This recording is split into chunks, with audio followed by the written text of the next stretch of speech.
προσκεκλημένο μας. Λοιπόν, νομίζω ότι ξεκίνησε η live μετάδοση.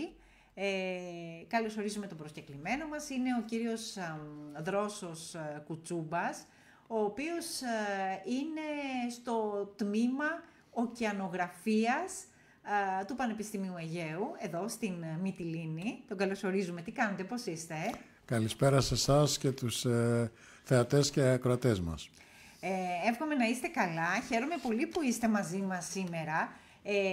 Αν μπορούμε να πούμε λίγο την ιδιότητά σας στο συγκεκριμένο τμήμα, είστε καθηγητής, αν δεν κάνω λάθος. Είμαι καθηγητής θαλάσσιας βιολογίας, στο τμήμα ωκεανογραφίας και θαλασσίων βιοεπιστημών. Κάποτε ήταν γνωστό ως τμήμα επιστημών της θάλασσας. Σωστά. Άλλαξε αυτό στην πορεία. Σωστά, άλλαξε στην πορεία, γιατί αυτό που νομίζω ότι ήταν και μια αναγκαιότητα ήταν ακριβώς για να αποτυπώνεται με πολύ εύγλωτο τόπο ότι οι φοιτητές μας, τα παιδιά που θα επιλέξουν να έρθουν στο τμήμα αυτό, που είναι μοναδικό να πούμε στην Ελλάδα, δεν υπάρχει άλλο τέτοιο τμήμα πρωτοχειακών σπουδών, ωκεανογραφίας και θαλασσίων επιστημών, ασχολούνται ακριβώς με τους ωκεανούς. Και βέβαια, ξέρετε, όταν κάποιος τελειώνει ένα τμήμα σπουδών, έχει έναν τίτλο, σπουδάζει τμήμα φυσικής, λες είσαι φυσικός, σπουδάζει τμήμα μαθηματικών ή μαθηματικός. Έτσι λοιπόν και ο δικός μας απόφοιτος είναι ωκεανογράφος, θαλάσσιος βιοεπιστήμονας. Είναι μοναδικό το τμήμα το συγκεκριμένο σε όλη την Ελλάδα, δεν υπάρχει δηλαδή σε κάποιο άλλο πανεπιστήμιο, άρα όποιος ή όποια ενδιαφέρεται να σπουδάσει τη θάλασσα θα πρέπει να έρθει εδώ στη Μυτιλήνη. Γιατί στη Μυτιλήνη όμως, γιατί έγινε το τμήμα εδώ στη Μυτιλήνη και δεν έγινε στη Χίο, στη Σάμο, στα Ιόνια νησιά ή δεν ξέρω κι εγώ, κι αλλού έχει θάλασσα, δεν είμαστε μοναδικοί. Στην Κρήτη ας πούμε, ναι. Η αναγκαιότητα το να γίνει ένα τμήμα σχετίζεται και με έτσι θα πρέπει να είναι, σχετίζεται και με το αντικείμενο που πραγματεύεται ένα τμήμα. Έτσι λοιπόν το τμήμα ωκεανογραφίας και θαλασσίων βιοεπιστημών, όντας στο Βόρειο Αιγαίο, είναι μια ιδανική περιοχή να είναι, διότι και το αντικείμενο των σπουδών, δηλαδή ωκεανογραφία και θαλάσσιες βιοεπιστήμες, έχουν τη σημασία τους, μιας και εδώ στο Βόρειο Αιγαίο είναι το σημείο που ενώνονται δύο μικροί ωκεανοί. Ένας ωκεανός είναι η Μαύρη Θάλασσα, μια θάλασσα αν θέλετε διαφορετικά, και η άλλη θάλασσα είναι η Μεσόγειος. Και αυτή η επικοινωνία των δύο θαλάσσιων λεκανών είναι που δημιουργεί πολύ ενδιαφέροντα πράγματα. Το Βόρειο Αιγαίο έχει μια πολύ μεγάλη ιδιαιτερότητα, είναι η πιο πρωτοπαραγωγική περιοχή, έχουμε τους υψηλότερους θαλάσσιους βιολογικούς πόρους, γιατί ακριβώς τα νερά από τη Μαύρη Θάλασσα μέσα στη θάλασσα του Μαρμαρά εμπλουτίζουν με θρεπτικά άλατα και κάνουν πιο παραγωγική, πιο εύστροφη, πιο πλούσια σε τροφή, να το πω με απλό τρόπο, το Βόρειο Αιγαίο. Γι' αυτό το λόγο κιόλας και είναι και τόσο πολύ πλουτοπαραγωγική αυτή η περιοχή, με την έννοια ότι είναι πάρα πολύ υψηλά τα αλλιεύματα, έχει πολύ μεγάλο ενδιαφέρον λόγω των θαλασσίων ρευμάτων που επικοινωνούν η μία θάλασσα με την άλλη και έχει να κάνει με τις θαλάσσιες μάζες και την κυκλοφορία των νερών. Είναι μια περιοχή που ακριβώς θα λέγαμε ότι είναι ένα ζωντανό εργαστήριο, ακριβώς με πολύ μεγάλο ενδιαφέρον. Είναι δηλαδή, ας μου επιτραπεί να πω αυτό, ένα hot spot έρευνας στους ωκεανούς και στις θάλασσες και φυσικά και στα έμβια όντα που επικίζουν αυτή την περιοχή. Άρα λοιπόν είναι μια ιδανική περιοχή κάποιος να έρθει να σπουδάσει, γιατί βρίσκεται ακριβώς στην καρδιά, αν θέλετε, του ενδιαφέροντος, του ωκεανογραφικού ενδιαφέροντος, και γι' αυτό το λόγο επιλέχτηκε να είναι στο Βόρειο Αιγαίο. Αν δεν ήταν στο Βόρειο Αιγαίο, θα ήταν στο Νότιο Αιγαίο. Η άλλη περιοχή που είπατε και εσείς προηγούμενα είναι η Κρήτη ενδεχόμενα. Εδώ όμως είμαστε μια χαρά. Μάλιστα. Λοιπόν, άρα κύριε Κουτσούμπα, λοιπόν, μελετάμε τη θάλασσα, μελετάμε την βιοποικιλότητα της θάλασσας. Να ρωτήσω κάτι. Αύριο λίγη η προθεσμία των παιδιών για να δηλώσουν τις σχολές που επιθυμούν στα μηχανογραφικά τους. Γιατί ένας φοιτητής, ένα παιδί τέλος πάντων, να δηλώσει, ένας νέος ή μια νέα να δηλώσει το συγκεκριμένο τμήμα, και για να το πω και αλλιώς, ποια είναι τα ενδιαφέροντα του παιδιού που θα έλεγε κανείς ότι θα πρέπει λίγο να ταιριάζουν και με το τμήμα? Δηλαδή, τι θα πρέπει να ενδιαφέρει το παιδί ώστε να πει ότι ναι, αυτό το τμήμα μ' αρέσει, είναι κάτι που θα μ' αρέσει, ας πούμε, κάτι που θα το κάνω και θα το κάνω με ευχαρίστηση. Να πούμε στο πρώτο κομμάτι της ερώτησης ότι κάτι που δεν ξέρω αν είναι ευρύτερα γνωστό, το 73% αυτού του πλανήτη που ονομάζουμε Γη καλύπτεται με ωκεανούς. Ναι. Άρα λοιπόν είναι γνωστό. είναι θα λέγαμε ότι ο πλανήτης θα μπορούσε να ονομάζεται και ωκεανός. Είναι η πρώτη πληροφορία που παίρνουμε από τα μαθήματα γεωγραφίας στο σχολείο. Ακριβώς. Επομένως, λοιπόν, καταλαβαίνει κανένας ότι σπουδάζοντας σε ένα αντικείμενο που η βασική του θεματική είναι οι ωκεανοί και οι θάλασσες, με μια σειρά θα λέγαμε ότι οι ωκεανοί και οι θάλασσες είναι το τελευταίο σύνορο. Και ένα σύνορο που, ξέρετε, πολλές φορές ακόμη και τώρα, εμείς οι επιστήμονες το αποκαλούμε εσωτερικό διάστημα, με την έννοια ότι μπορεί να γνωρίζουμε περισσότερα πράγματα για το διάστημα από ό,τι γνωρίζουμε για τους ωκεανούς. Είναι μια περιοχή που συγκριτικά με την ξηρά δεν έχει τόσο πολύ μελετηθεί.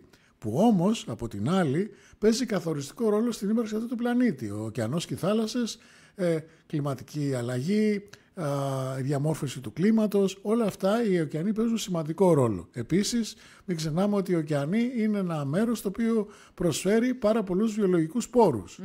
Και φυσικά προσφέρει και πάρα πολλές οικοσυστημικές υπηρεσίες. Μην ξεχνάμε, για παράδειγμα, το κομμάτι που έχει να κάνει με τον τουρισμό, πέρα από την αλληλεία, τις εδωκαλλιέργειες, έχουμε και τον τουρισμό και τις οικοσυστημικές υπηρεσίες. Άρα λοιπόν, σπουδάζοντας κανένας για τους ωκεανούς και τις θάλασσες, αποκτά εκείνο το κατάλληλο υπόβαθρο που χρειάζεται για να μπορέσει να αντιμετωπίσει τις προκλήσεις του σήμερα και θα έλεγα πολύ περισσότερο του αύριο.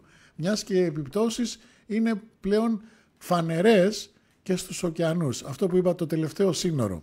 Επομένως, κάποιος σπουδάζοντας για ωκεανογραφία και θαλάσσιες βιοεπιστήμες κατέχει ακριβώς αυτό που θα απαιτήσει αύριο. Ο πλανήτης χρειάζεται εξειδικευμένους επιστήμονες που θα του δώσουν τις απαντήσεις στα ποικίλα και πολλά ερωτήματα και περιβαλλοντικά ζητήματα τα οποία υπάρχουν και απασχολούν όλη την ανθρωπότητα. Όχι μόνο μια εξειδικευμένη επιστημονική κοινότητα. Άρα δηλαδή ένας νέος ή μια νέα που θα δηλώσει στη συγκεκριμένη σχολή θα πρέπει να ενδιαφέρεται για το περιβάλλον, για τη βιολογία, να είναι δηλαδή τα ενδιαφέροντά του σε αυτή την κατεύθυνση, έτσι. Ναι, να πούμε ότι ένας από τους αυριανούς μας φοιτητές που θα επιλέξει το τμήμα αυτό θα πρέπει πρώτα απ' όλα να έχει κάποιο υπόβαθρο πάνω στα δύο σε βασικά αντικείμενα που κάνει και ως μαθητής. Δηλαδή θα πρέπει να έχει ενδιαφέροντα πάνω σε θέματα φυσικής, χημείας, μαθηματικών, βιολογίας, γιατί μην ξεχνάμε ότι το κομμάτι της ωκεανογραφίας έχει 4 βασικές συνιστώσεις. Δηλαδή τα παιδιά εξειδικεύονται πάνω στη φυσική, τη χημική, τη γεωλογική και τη βιολογική ωκεανογραφία. Επομένως, αυτά τα μαθήματα που προείπα είναι κάποια από τα μαθήματα που πρέπει να έχουν κατά νου τα παιδιά, αν τους ενδιαφέρουν αυτά τα αντικείμενα, να επιλέξουν και το τμήμα. Επίσης, ένα μεγάλο μέρος των σπουδών που έχει να κάνει με παράκτια μηχανική, έχει να κάνει με μοντέλα κυκλοφορίας των θαλάσσιων μαζών, έχουν πάρα πολύ ισχυρό υπόβαθρο και μαθηματικών. Επομένως, λοιπόν, αυτά τα μαθήματα είναι τα μαθήματα τα οποία θα πρέπει να έχει κατά νου κάποιος που τον ενδιαφέρουν ως αντικείμενα, μόνο που η εξειδίκευση θα είναι πάνω στο θαλάσσιο περιβάλλον, πάνω στις θάλασσες και στους ωκεανούς. Μαθήματα δηλαδή που έχουν υπόβαθρο και σε άλλους τομείς και σε άλλα ενδιαφέροντα, όμως εδώ εξειδικεύονται πάνω στο κομμάτι που έχει να κάνει με τους ωκεανούς και τις θάλασσες, ξεκινώντας από το παράκτιο περιβάλλον και φτάνοντας στα βαθύτερα σημεία των ωκεανών. Ναι. Ωραία. Έρχεται λοιπόν ένας φοιτήτρια, ολοκληρώνει τις σπουδές του. Και το μεγάλο ερώτημα, γιατί καμιά φορά αυτά είναι και απλά ζητήματα που μπαίνουν μέσα στην οικογένεια τέτοιες μέρες. Νομίζω το καταλαβαίνετε κι εσείς, κύριε Κουτσούμπα. Λέει το παιδί, μαμά, μπαμπά, θα πάω να σπουδάσω ωκεανογραφία. Και του λένε οι γονείς του, ωραία, μια χαρά. Και μετά τι θα κάνεις? Οπότε υπάρχει απάντηση. Υπάρχουν επαγγελματικά δικαιώματα κατοχυρωμένα για τους ανθρώπους αυτούς που θα ολοκληρώσουν τις σπουδές τους στο συγκεκριμένο τμήμα? Τι θα κάνουν, με τι μπορούν να ασχοληθούν? Τα παιδιά τα οποία θα ολοκληρώσουν τις σπουδές τους έχουν επαγγελματικά δικαιώματα ήδη από τα πρώτα χρόνια λειτουργίας του τμήματος, που πάει στο μακρινό 1999, 25 χρόνια συμπληρώνουμε φέτος από την ίδρυση του τμήματος, και θα έχουμε και τον εορτασμό σε λίγο διάστημα. Αυτά τα 25 χρόνια έχουν αποφοιτήσει πάνω από 900 παιδιά σε προπτυχιακό επίπεδο, και έχουμε πάνω από 300 μεταπτυχιακούς φοιτητές, θα κάνω μια αναφορά σε αυτό λίγο αργότερα, και επίσης και πάνω από 70 διδάκτορες. Τα παιδιά λοιπόν αυτά από τα πρώτα χρόνια σπουδών τους έχουν αποκτήσει επαγγελματικά δικαιώματα, είναι ΠΕ περιβάλλοντος, είναι περιβαλλοντολόγοι, θαλάσσιοι περιβαλλοντολόγοι, Επίσης είναι ΠΕ ωκεανογράφων, μια ειδικότητα η οποία σχετικά πρόσφατα μπήκε στο προσοντολόγιο των αποφύτων των ελληνικών ΑΕΗ, και επίσης οι φοιτητές μας, οι απόφοιτοι μας, να το πω ορθότερα, έχουν το στάτους του ιχθυολόγου.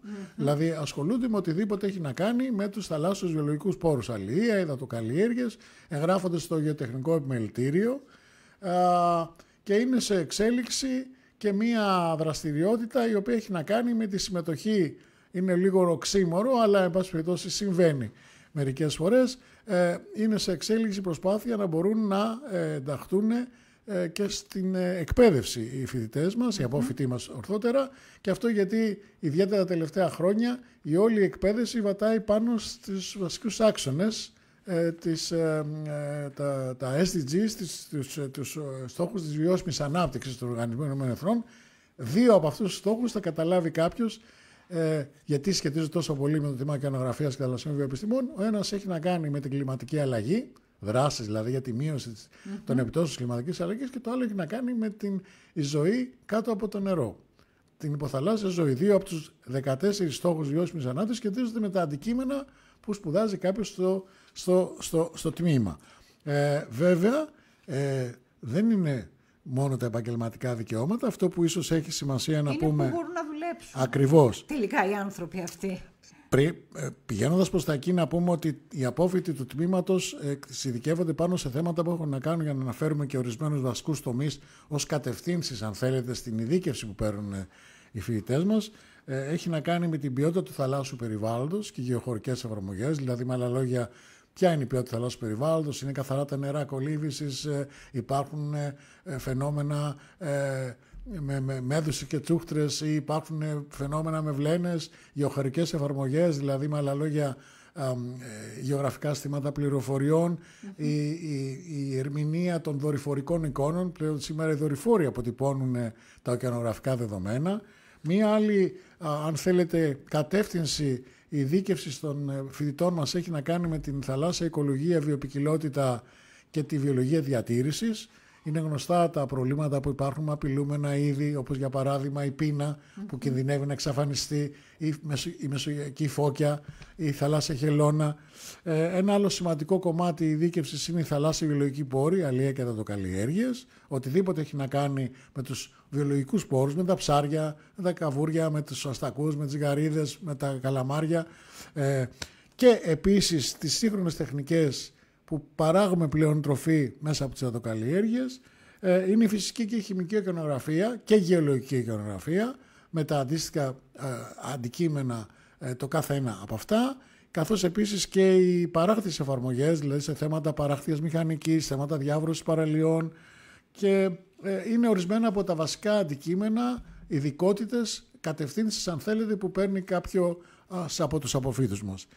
Τώρα, τα επαγγελματικά δικαιώματα να αποσαφηνίσουμε λίγο και πού μπορούν να δουλέψουν αυτοί οι άνθρωποι. Δουλεύουν είτε σε φορείς του δημοσίου, δηλαδή Υπουργείο Περιβάλλοντος, Υπουργείο Αγροτικής Ανάπτυξης, Διεύθυνση Αλίας και Υδατοκαλλιεργειών, στο Υπουργείο Ναυτιλίας, πιθανώς στην αυτοδιοίκηση. Στις διευθύνσεις περιβάλλοντος, στην αυτοδιοίκηση.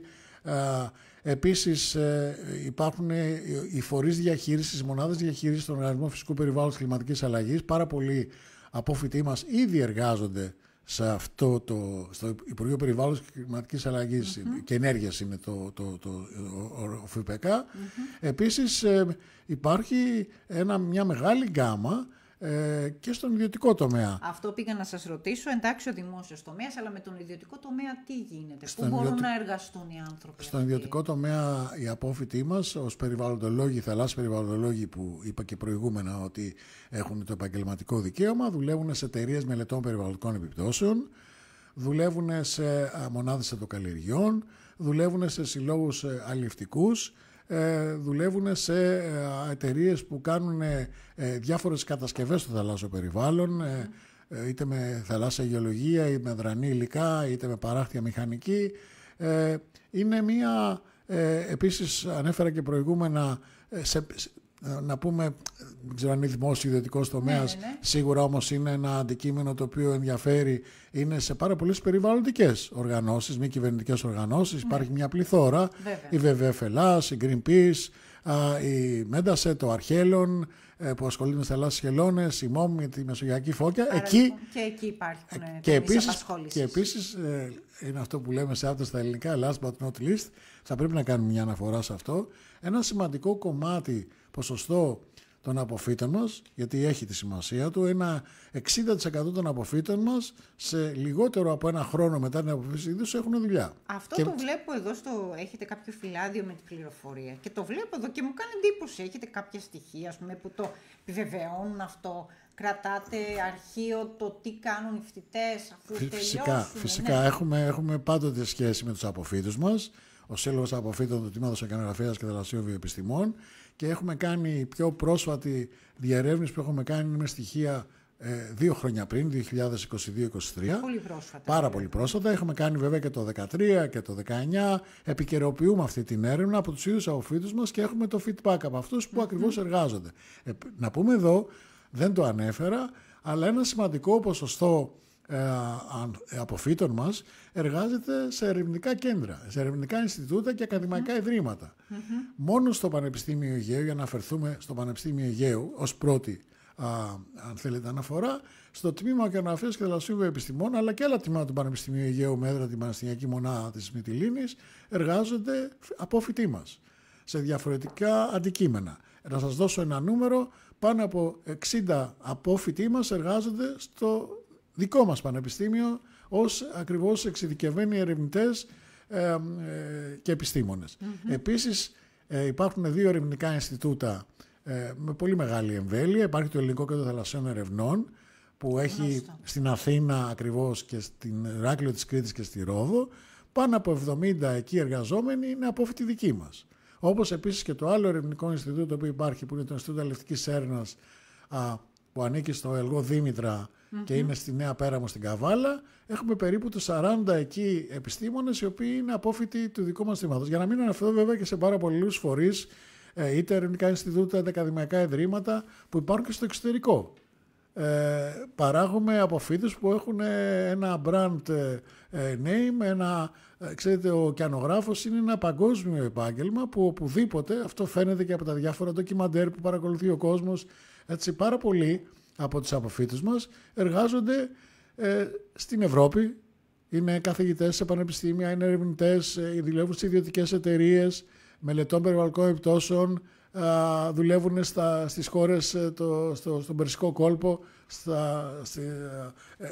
παντού. Θα έλεγα παντού μπορεί να συναντήσεις. Αυτό είναι ένα ισχυρό σημείο, δηλαδή ότι παράγονται επιστήμονες που έχουν ένα παγκόσμιο διαβατήριο. Γιατί ακριβώς εργάζονται σε θέματα που αφορούν τους ωκεανούς και τις θάλασσες. Και δεν είναι πάρα πολλοί αυτοί.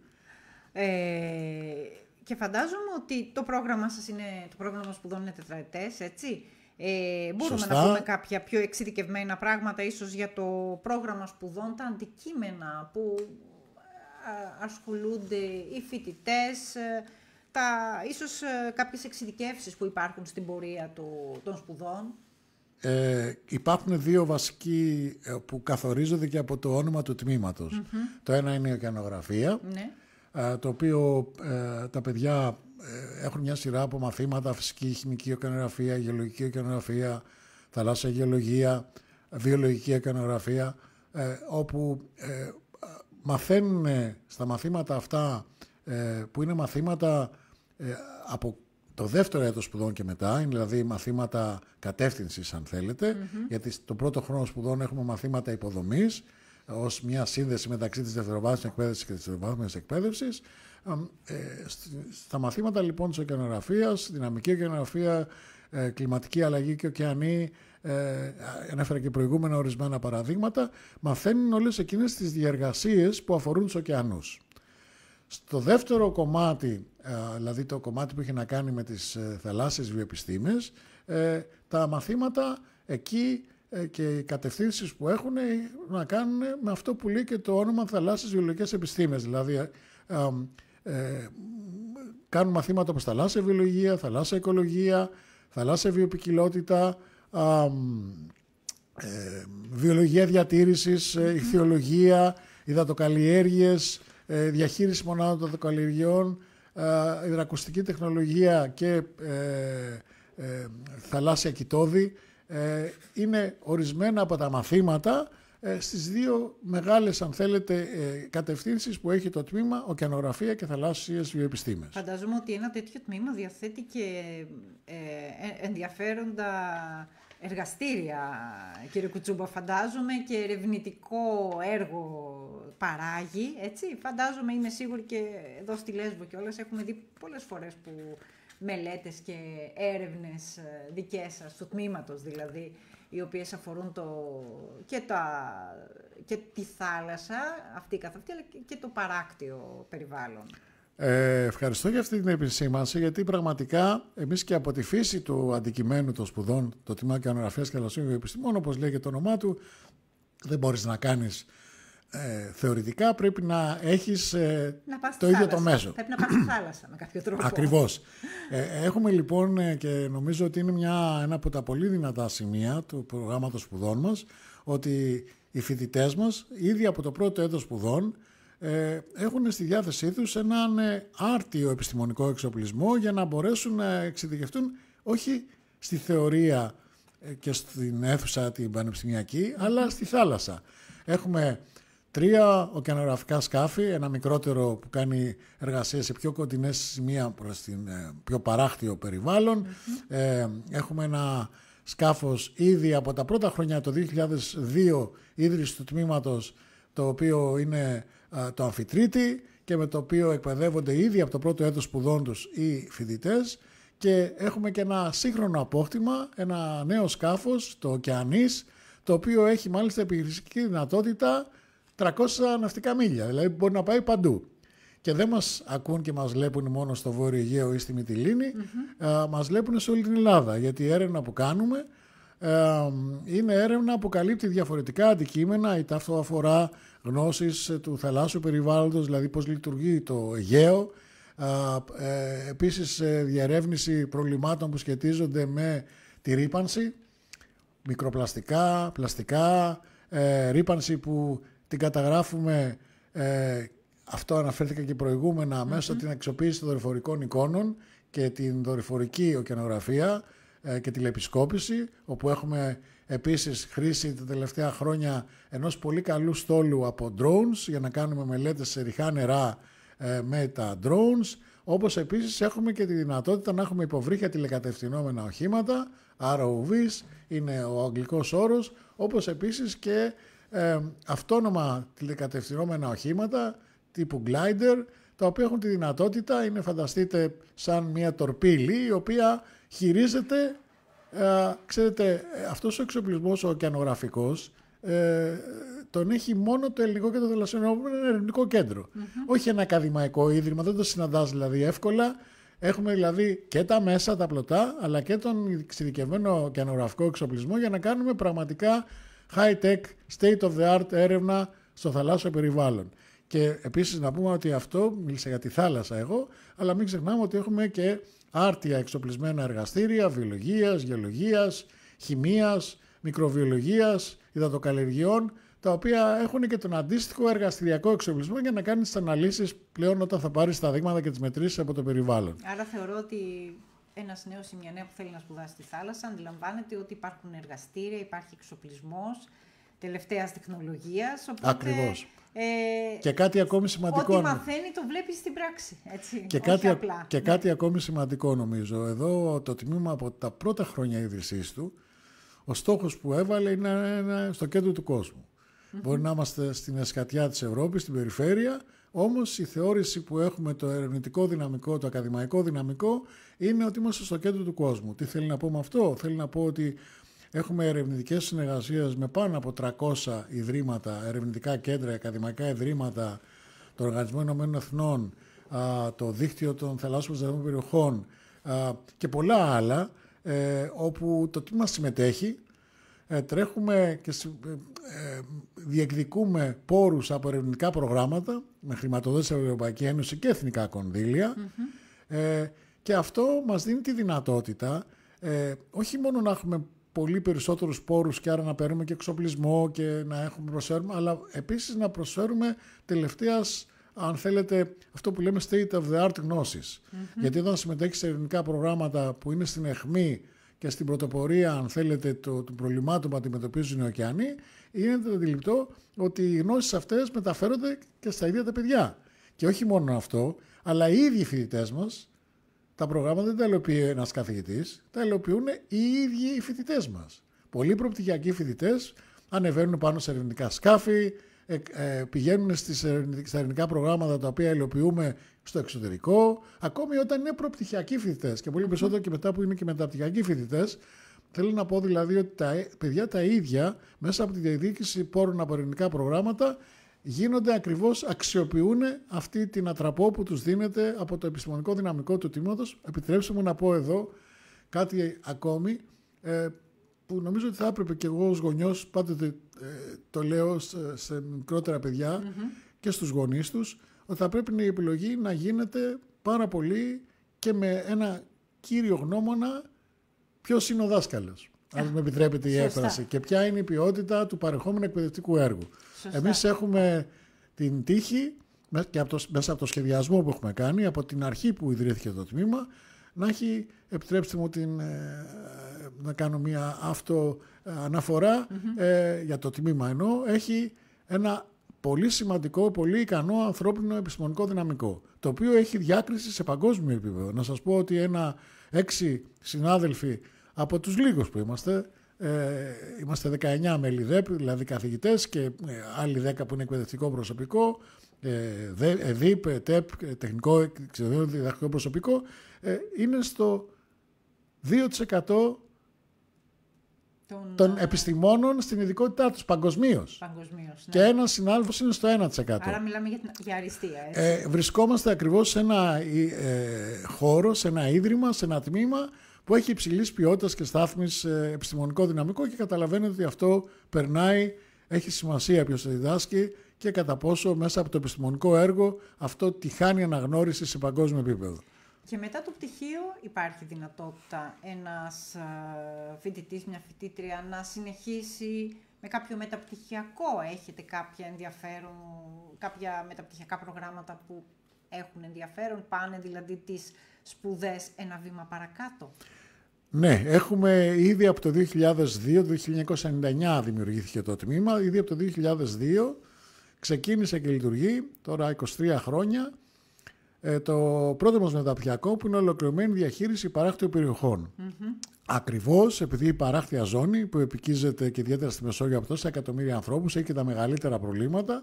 Έτσι λοιπόν ένα από τα σημαντικότερα πράγματα που πρέπει κάποιος για να λύσει τα προβλήματα της παράκτιας ζώνης, όπως και τα προβλήματα με τους ωκεανούς, απαιτείται να υπάρχει μια διεπιστημονική προσέγγιση, μια πολυθεματική διεπιστημονική προσέγγιση.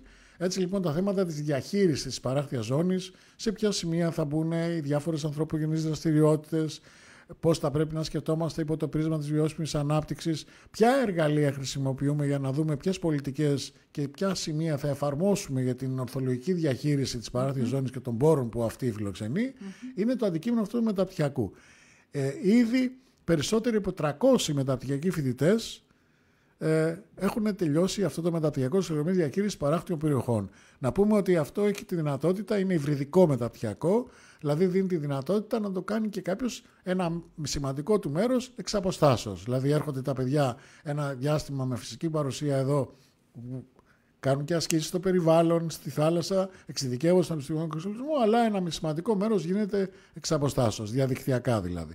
Και επίσης να πούμε ότι υπάρχει και ένα δεύτερο μεταπτυχιακό τα τελευταία 6 χρόνια, που είναι ένα πιο εξειδικευμένο μεταπτυχιακό, λέγεται Research in Marine Science, δίνεται στα αγγλικά, στην αγγλική γλώσσα, και άρα φιλοξενούμε και κάποιους φοιτητές οι οποίοι είναι ξένοι, είναι Εγγλέζοι, είναι Ρουμάνοι, είναι Νορβηγοί, Γερμανοί, οι οποίοι έχουν και φυσικά και Έλληνες, το οποίο είναι ένα πιο εξειδικευμένο μεταπτυχιακό, όπως λέγει το όνομά του, Research in Marine Science, δηλαδή με άλλα λόγια είναι ένα μεταπτυχιακό στην έρευνα στις θαλάσσιες επιστήμες.